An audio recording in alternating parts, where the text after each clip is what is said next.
صحابہ نے اس معاملے میں عقیدہ رکھا۔ آگے آئیے، اب فرشتوں کے جسمانی اوصاف کی طرف چلتے ہیں۔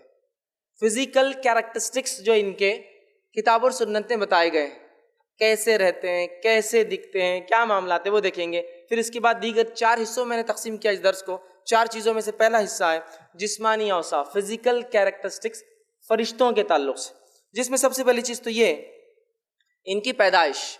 تو ان کی پیدائش کے تعلق سے صحیح مسلم کی روایت ہے، اللہ کے رسول صلی اللہ علیہ وسلم فرمایا کہا، اللہ رب العزت نے ان جنوں کو آنکھ سے پیدا کیا، فرشتوں کو نور سے پیدا کیا، اور آدم کو اس چیز سے پیدا کیا گیا جس کا تمہیں ذکر کر دیا گیا ہے، مطلب قرآن میں اس کا ذکر ہے، اور آدم مٹی سے بنے۔ تو فرشتوں کو اللہ رب العزت نے نور سے پیدا کیا، یاد رکھیں۔ تو فرشتے نوری مخلوق ہے، جن ناری مخلوق ہے، آنکھ سے بنے، اور انسان خاکی مخلوق ہے، مٹی سے بنا ہوا ہے، خاک سے بنا ہوا ہے۔ تو وہ نور سے پیدا کیے گئے، اس وجہ سے ہم ان کو دیکھ بھی نہیں سکتے، لائٹ، ٹھیک ہے۔ اسی طرح اللہ تعالیٰ نے ان کو کیوں پیدا کیا؟ تو اللہ تعالیٰ نے ان کو مختلف کاموں کے لیے پیدا کیا۔ جیسا کہ ہم جانتے ہیں بہت سارے فرشتے، بارش برسانے کے لیے کچھ خاص فرشتے ہیں، زندگی جو روح پھونکتے ہیں خاص فرشتے ہوتے ہیں، روح نکالنے کے لیے خاص فرشتے ہوتے ہیں، نام اعمال لکھنے کے لیے خاص فرشتے ہوتے ہیں، جنت کو سنبھالنے کے لیے خاص فرشتے، اور ان کے لیڈر سردار بھی ہے، جہنم کو لوگوں کو پھینکنے اور دہکانے کے لیے خاص فرشتے ہیں۔ تو اللہ نے ان کو کچھ مخصوص کاموں کے لیے پیدا کیا، نور سے پیدا کیا۔ اور اسی طرح یہ کب پیدا ہوئے؟ یہ انسان کی پیدائش سے، آدم علیہ السلام کی پیدائش سے پہلے پیدا ہوئے، لیکن کب اس کی تفصیلات ہمیں نہیں ملتی ہے۔ لیکن اتنی بات تو طے ہے کہ آدم علیہ السلام کی پیدائش سے پہلے یہ پیدا ہو گئے تھے۔ اس کی دلیل یہ ہے کہ سورہ بقرہ سورہ نمبر 2 آیت نمبر 30 میں اللہ نے فرمایا کہا، وَإِذْ قَالَ رَبُّكَ لِلْمَلَائِكَةِ إِنِّي جَاعِلٌ فِي الْأَرْضِ خَلِيفَةً، اور اللہ رب العزت فرماتا، اور تیرے رب نے فرشتوں سے کہا کہ میں زمین پر ایک خلیفہ بنانے والا، ایسے لوگ، ایسی نسل جو ایک کے بعد ایک آتی جائیں گی۔ تو یہاں اللہ تعالیٰ نے آدم علیہ السلام کو بنانے سے پہلے فرشتوں کو آدم علیہ السلام کے تعلق سے خبر دی۔ تو اس سے ہی پتہ چلا یہ ہماری پیدائش، مطلب آدم علیہ السلام کی پیدائش سے پہلے پیدا ہوئے، لیکن کب واللہ عالم ہم نہیں جانتے، ٹھیک ہے۔ یہ بات اس آیت سے طے ہوگی۔ اب یہ کس چیز سے پیدا کیے گئے، یہ تفصیلات میں رکھ چکا ہوں کہ یہ نور سے پیدا کیے گئے۔ اور اسی طرح چونکہ وہ نور سے پیدا ہوئے، ہم ان کو ان کے حقیقی شکل میں، ریئل فزکس میں، یا ریئل اس میں ہم ان کے شیپ یا اس میں سائز میں یا فزیکلی ان کو حقیقت میں ہم دیکھ نہیں سکتے، سوائے جب اللہ تعالیٰ انہیں حکم دیتا ہے اور وہ انسانی شکل لے کر آتے ہیں، تو تب انہیں کوئی دیکھ سکتا ہے۔ جیسے کہ نبی اکرم صلی اللہ علیہ وسلم کے زمانے میں جبرائیل علیہ السلام کچھ مواقع پر آئے، کچھ باتیں کی، اور جانے کے بعد اللہ کے رسول صلی اللہ علیہ وسلم نے کہا کہ یہ جبرائیل تھے۔ تو وہ انسانی شکل لے کر آئے تھے، ایک صحابی کی شکل میں وہ آتے تھے۔ تو ہم فرشتوں کو چونکہ وہ نور سے بنے ہیں، اپنی آنکھوں سے نہیں دیکھ سکتے، سوائے اس کے کہ اللہ رب العزت انہیں اجازت دے تو وہ شکل لیتے ہیں، اور پھر جب شکل لیتے ہیں انسانی، اس انسانی شکل میں کچھ لوگوں نے انہیں دیکھا ہے، جیسا نبی اکرم صلی اللہ علیہ وسلم، صحابہ نے۔ اور اس امت میں سے نبی اکرم صلی اللہ علیہ وسلم ایسے شخص ہے جس نے فرشتے کو یا فرشتوں کو حقیقت میں دیکھا ہے۔ صرف نبی اکرم صلی اللہ علیہ وسلم کی ذات کے علاوہ کسی نے بھی فرشتوں کو ان کے حقیقی شکل میں نہیں دیکھا۔ اور آپ نے خود ماں عائشہ کو فرمایا رضی اللہ عنہا کو کہ میں نے جبرائیل کو 2 مرتبہ ریئل شکل میں دیکھا ہے، حقیقی شکل میں دیکھا ہے۔ پہلی مرتبہ جب وہ وحی میرے پاس لے کر آئے تب دیکھا ہے، اور جب وحی لے کر آئے جب میں نے دیکھا تو زمین سے لے کر آسمان تک سب بھر گیا تھا جبرائیل علیہ السلام سے، کچھ نہیں دکھ رہا تھا اس کے علاوہ، اتنے بڑے آپ۔ اور دوسری بار میں نے جبرائیل کو سدرۃ المنتہا معراج میں دیکھا، حقیقی شکل میں۔ تو اس امت سے فرشتوں کو کسی نے حقیقی شکل میں نہیں دیکھا، سوائے جب وہ انسانی شکل میں آئے، یا پھر نبی اکرم صلی اللہ علیہ وسلم ہی ایک ایسی شخصیت ہے جنہوں نے حقیقت میں ایک فرشتے کو اپنی آنکھوں سے دیکھا۔ یاد رکھیے، باقی کسی نے انہیں نہیں دیکھا، اس بات کو آپ یاد رکھ لیں۔ اور جو روایت میں نے آپ کو بیان کی کہ میں عائشہ کو اللہ کے رسول فرمایا میں نے جبرائیل کو جب دیکھا، تو روایت کے الفاظ اس طرح سے، صحیح مسلم کی حدیث ہے کہ یہ بہت بڑے ہوتے ہیں۔ جبرائیل علیہ السلام کے تعلق حدیث میں عائشہ فرماتی ہے کہ میں نے آپ سے فرمایا میں نے انہیں 2 مرتبہ دیکھا۔ جب وہ نازل ہوئے تو وہ آپ فرماتے کہ زمین سے آسمان تک ان کا خط تھا، مطلب جو نیچے سے اوپر تک جو دیکھ سکتے تھے صرف اور صرف جبرائیل علیہ السلام ہی نظر آ رہے تھے۔ تو گویا فزیکل ان کا جو جس کو بولتے ہیں حیت، کیفیت جسمانی ہے، بہت بڑے ہوتے ہیں، جس میں سے جبرائیل علیہ السلام کے تعلق سے آتا ہے اتنے بڑے تھے کہ زمین سے لے کر آسمان تک، اور آپ سے فرماتے ہیں ان کو 600 پر تھے جبرائیل علیہ السلام کو، اور وہ پروں میں سے جب میں نے دیکھا تو ہیرے اور موتی جو ہے جھڑ رہے تھے. تو بڑے خوبصورت ہوتے ہیں، بہت بڑے بڑے ہوتے ہیں، ٹھیک ہے. اور اسی طرح سے جو ہے کوئی انسان لیکن اپنی آنکھوں سے انہیں نہیں دیکھ سکتا. یاد رکھیں. اسی طرح ابو داؤد کی روایت ہے، جابر بن عبداللہ رضی اللہ عنہ فرماتے ہیں اور کہتے ہیں رسول اللہ صلی اللہ علیہ وسلم فرمایا اور کہا مجھے اجازت ملی جب میں معراج گیا تو مجھے اجازت دی گئی کہ عرش کے جو فرشتوں نے 8 جو عرش کو اٹھائے ہوئے ہیں ان میں سے ایک فرشتے سے بات کرنے کی مجھے معراج میں اجازت ملی. آپ نے کیا فرما رہے ہیں؟ میں جب معراج گیا تو مجھے عرش کو جو فرشتے اٹھائے جن کی تعداد 8 ہیں، ایک فرشتے سے مکالمہ بات کرنے کی اجازت ملی. تو آپ نے فرمایا جب میں نے اسے دیکھا تو اس فرشتے کی کان کی لو، ایئر لوب، کان کی لو سے لے کر کاندھے تک کا فاصلہ ایک پرندے کے اڑنے کے 700 سال کے برابر تھا. 700 ایئرس. کان سے لے کر کاندھے تک کا فاصلہ اس ایک فرشتے کا جو اللہ کے عرش کو اٹھائے ہوئے، سبحان اللہ، کان سے لے کر کاندھے تک 700 سال اگر پرندہ اڑے تو اس کے برابر ڈسٹنس کور ہوگا جو اس کے کان سے لے کر کاندھے تک تھا. میں نے تھوڑا سا حساب کتاب کیا اس کو دنیاوی اعتبار سے. دنیا کے اندر جو پرندہ ہے، ایک چیل ہوتی ہے جس کو فیلکن پیریگرین کہا جاتا ہے، ایک چیل ہے جو دنیا کی سب سے تیز رفتار چڑیا ہے. 320 کلومیٹر پر آور کی اسپیڈ سے جو ہے اڑتی ہے. 320 کلومیٹر جو 1 گھنٹے میں سفر کر لیتی ہو، اور اگر ڈائیو مارے تو 500 زیادہ کلومیٹر کی رفتار سے نیچے آتی ہے. لیکن جب اڑتی ہے تو 320 کلومیٹر 1 گھنٹے میں سفر کرتی ہے. تو میں نے سوچا چلو اس پرندے کی رفتار سے تھوڑا سا حساب کرتے ہیں. تو اگر وہ پرندہ 320 کلومیٹر کی رفتار سے اگر 700 سال تک اڑے گا تو وہ جو ہے 196 کروڑ 22 لاکھ اور 40 ہزار کلومیٹر کا سفر طے کریں گا. مطلب 1.96 بلین کلومیٹر سے ایک رف حساب کریں تو 196 کروڑ 22 لاکھ 40 ہزار کلومیٹر کا سفر ہوگا. پھر اگر یہ تو کاندھے ایک ہوا، پھر میں نے دوسرا حساب لگایا، یہ بھی تو اتنا ہی ہوگا کاندھا جیسا انسان کا ہوتا ہے عام طور سے، اور یہ کاندھے سے بیچ میں جو حصہ ہوتا ہے وہ بھی اتنا ہی ہوتا ہے، برابر ہوتے ہیں یہ اور سر کا حصہ. تو اگر تینوں کو ملا لیا جائے تو ملٹیپلائی بائی 3 کر دیا جائے تو ہوتا ہے 588 کروڑ 66 لاکھ 20 ہزار کلومیٹر صرف فاصلہ ہے 2 کاندھے کا.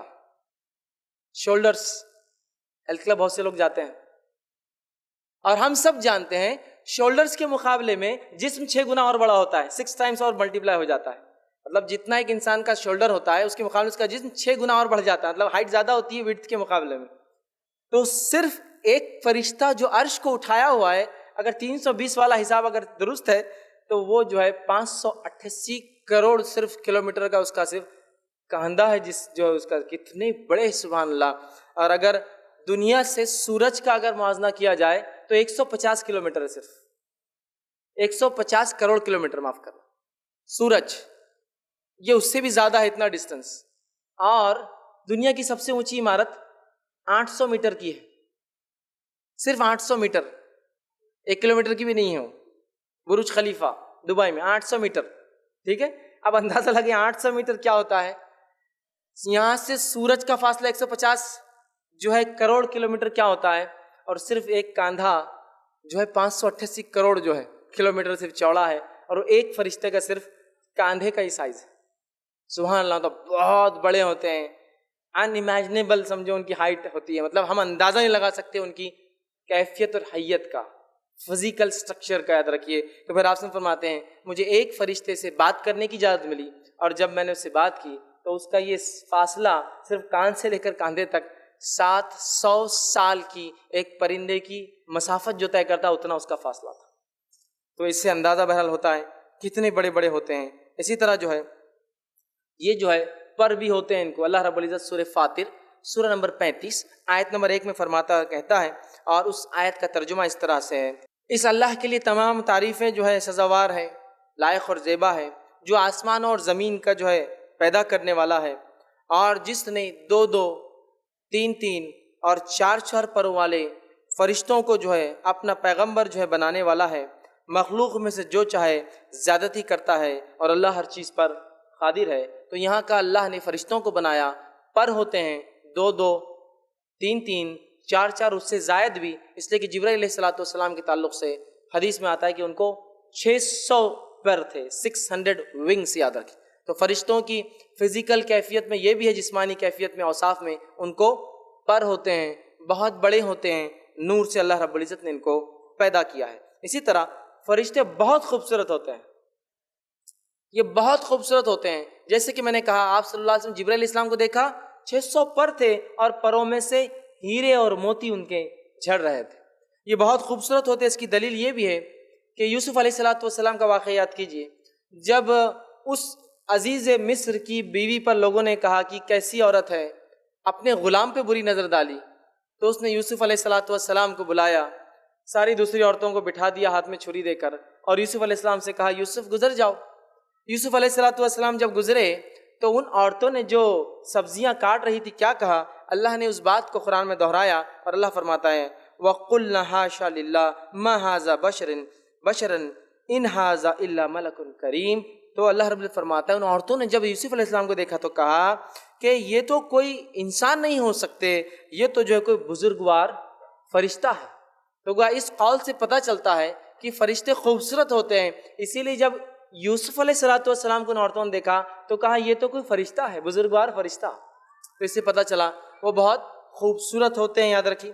اسی طرح جو ہے یہ کھاتے اور پیتے نہیں ہیں، جس کے تعلق سے اگر واقعہ پڑھنا ہے تو جو ابراہیم علیہ الصلوۃ والسلام کے پاس فرشتے آئے تھے، ان کو خوشخبری دینے اسحاق علیہ السلام کی، اور یہ بتانے کہ قوم لوط کے ساتھ کیا ہونے والا ہے۔ ان فرشتوں کا واقعہ سورہ زاریات سورہ نمبر 51 آیت نمبر 24 سے لے کر 28 میں اللہ نے بیان کیا، جس میں جب ابراہیم علیہ الصلوۃ والسلام نے ان کو ایک بچڑا پیش کیا ذبح کر کے، تو انہوں نے اس سے انکار کر دیا کھانے سے۔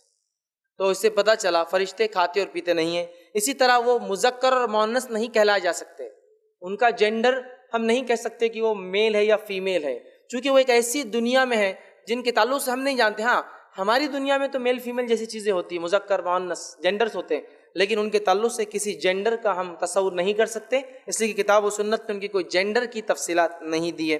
اسی طرح جو ہے اللہ کے دیے گئے کام اور عبادت کرتے ہوئے کبھی تھکتے نہیں، کبھی اللہ نے جو کام دیا، جو عبادت دی، اس کام کرنے سے کبھی تھکتے نہیں ہیں، جس کا تذکرہ اللہ نے سورہ انبیاء سورہ نمبر 21 آیت نمبر 20 میں فرما رکھا، یسبحون اللیل والنہار لا یفترون، کہ وہ صبح اور شام اللہ کی تسبیح بیان کرتے ہیں اور سستی نہیں کرتے۔ تو اللہ نے اگر کسی کو تسبیح دی تو وہ صبح اور شام تسبیح کرتے ہیں، اور کبھی تسبیح کرنے میں نہ سستی کرتے ہیں اور نہ ہی تسبیح کرنے سے وہ کبھی تھکتے ہیں، یاد رکھیے۔ اسی طرح جو ہے اسرافیل علیہ السلام کے تعلق سے جو آتا ہے، جو کہ ایک فرشتے ہیں، حدیث میں آتا ہے اللہ کے رسول صلی اللہ علیہ وسلم فرماتے ہیں کہ اسرافیل علیہ السلام کو جب اللہ نے بنایا اور بنا کے ایک کام دے دیا کہ سور پھونکنا ہے، تو آپ وسلم فرماتے ہیں ان کا منہ سور کے قریب ہے۔ سور کو ایک بجنے والی چیز ہے جو سینگ کی طرح ہوتی، پیچھے چھوٹی آگے بڑی، اور جو ہے وہ منہ نزدیک ہے، اور نظریں اللہ رب العزت کے عرش کی طرف ہے کہ کب اللہ حکم دے دے اور مجھے پھونک مارنا پڑے۔ اور جب سے پیدا کیے گئے تب سے کھڑے ہیں، مطلب جب سے دنیا بنی تب سے کھڑے لے کر قیامت تک کھڑے رہیں گے، اور ایک بار بھی پلک نہیں ماریں گے، چونکہ ہو سکتا ہے رب کا حکم آ جائے۔ کیسے کام کرتے اللہ کا؟ کہ جب سے بنے کھڑے ہیں، سور کے قریب منہ ہے، اور جب سے بنے ہیں تو قیامت تک اللہ کے عرش کی طرف ٹیڑھی منڈی کر کے دیکھ رہے ہیں، اور پلک بھی نہیں مارتے ایک بار بھی۔ سبحان اللہ۔ تو اللہ نے جو کام دیا، نہ کرتے ہوئے تھکتے ہیں، نہ کسی قسم کی نافرمانی کرتے ہیں، سجدوں میں ہے تو سجدے میں ہیں، تسبیحات بیان کرو تسبیحات بیان کر رہے ہیں۔ اسی طرح جس کو جو کام دیا گیا ہے وہ اپنا اپوائنٹڈ کام کرتے ہیں۔ اب ان کی رہنے کی جگہ کہاں ہے؟ تو فرشتے آسمانوں میں رہتے، یاد رکھیں، اس لیے کہ جب بھی فرشتوں کا تذکرہ آتا ہے، اترنے کے لفظ قرآن میں آتے ہیں، فرشتہ اترا مطلب اوپر تھا، کبھی اوپر تھا مطلب آسمان میں۔ تو فرشتے آسمانوں میں رہتے ہیں۔ ان کی تعداد کتنی ہے ہم نہیں جانتے۔ صحیح بخاری کی روایت کے مطابق رسول اللہ صلی اللہ علیہ وسلم فرماتے ہیں آسمان میں ایک بیت المعمور جیسا ہمارا کعبہ ہے دنیا میں، ویسے ہی 7ویں آسمان پر بیت المعمور نامی یہ گھر اللہ کا، فرشتے اس کا طواف کرتے ہیں اور طواف کرنے کے بعد چلے جاتے ہیں۔ آپ صلی اللہ علیہ وسلم فرماتے ہیں 70,000 فرشتے اس میں روز عبادت کرتے ہیں اور ان کا دوبارہ نمبر کبھی نہیں آئے گا۔ پھر 70,000 فرشتے روز اس گھر میں طواف کرتے ہیں، عبادت کرتے ہیں، اور ایک دن کے بعد جب چلے جاتے 70,000 تو نیکسٹ ٹرن ان کا قیامت تک نہیں آنے والا ہے۔ یہ ان کی تعداد ہے۔ اسی طرح ایک روایت میں آپ صلی اللہ علیہ وسلم فرماتے ہیں کہ روز قیامت جہنم میدان محشر میں کھینچ کر لائی جائیں گی، حشر کے میدان میں لائی جائیں گی، جس کے 70,000 سیکشنز ہوں گے، 70,000 حصوں میں تقسیم ہوں گی عذابات کے اعتبار سے۔ ہر سیکشن کو 70,000 فرشتے کھینچ کر لائیں گے۔ مطلب ایک سیکشن کو 70,000 پل کریں گے اور 70,000 ایسے سیکشن ہیں، 70,000 کو 70,000 سے ضرب دے دیجئے تو ہوتا ہے، اس کا حساب لگا لے تو 490 کروڑ ہوتا ہے۔ تو گویا یہ لاتعداد ہیں، بہت کثیر تعداد میں ہیں۔ کتنے ہیں واللہ عالم، ہم نہیں جانتے۔ اگر یہ بھی حساب لگا لے کہ ایک آدمی کے نام عامہ لکھنے کے لیے 2 ہے تو بھی تعداد کتنی ہو جاتی ہے، اندازہ لگا لیجیے آپ۔ سمجھ رہے آپ؟ تو بہرحال بہت تعداد ہے۔ ان میں سے کچھ فرشتوں کے نام مشہور اور معروف ہیں، جیسے کہ ہم جانتے ہیں جبرائیل علیہ السلام، میکائیل علیہ السلام، اسرافیل علیہ السلام، مالک جو جہنم کا داروغہ ہے، رضوان جو جنت کے داروغہ ہے، منکر نکیر جو قبر میں سوال کرنے آتے ہیں، اسی طرح ہاروت اور ماروت جو بابل نامی ایک شہر میں آزمائش کے لیے آئے تھے، رقیب اور عتید بول کر علماء لکھتے ہیں یہ وہ فرشتے ہیں جو ہم جو بات کرتے ہیں کیش کر لیتے ہیں، نوٹ کرتے ہیں، لکھ کے رکھتے ہیں، حساب رکھتے ہیں۔ تو بہرحال کچھ کے نام ہم جانتے ہیں، لیکن بہت سارے نام ہمارے جو چلن میں ہیں اس میں سے بہت سارے نام کتاب اور سنت میں، قرآن حدیث میں نہیں ملتے لیکن چلن میں، لیکن یہ وہ معروف نام ہے جو ہمیں نام کے ساتھ، ویسے اگر ملک الموت، موت کا فرشتہ، لیکن نام نہیں پتا، تذکرہ ہے موت کا، ملک الجبال پہاڑ کا فرشتہ، تذکرہ ہے لیکن نام کیا ہم نہیں جانتے، پہاڑوں کے فرشتے، ٹھیک ہے۔ تو بہرحال نام اتنے نام آتے ہیں اور جو ہے بہت سارے نام چلن میں لیکن وہ ثابت نہیں ہوتے۔ اسی طرح جو ہے پہلے سور پھونکنے کے بعد یہ بھی ختم ہو جائیں گے، اس لیے کہ اللہ رب العزت نے قرآن میں کہا کہ تمام کے تمام لوگ جو ہے تمام چیزیں جو ہلاک ہو جائیں گی سوائے تیرے رب کی ذات کے تعلق سے، تو اللہ کو چھوڑ کر سب ہلاک ہو جائیں گے، تو فرشتے اس میں شامل ہیں۔ تو پہلے سور کے بعد یہ ختم ہو جائیں گے، پھر دوسرے سور کے بعد جو ہے تمام جیسے انسان اٹھیں گے یہ بھی اٹھا لیے جائیں گے۔ اب ان کے کچھ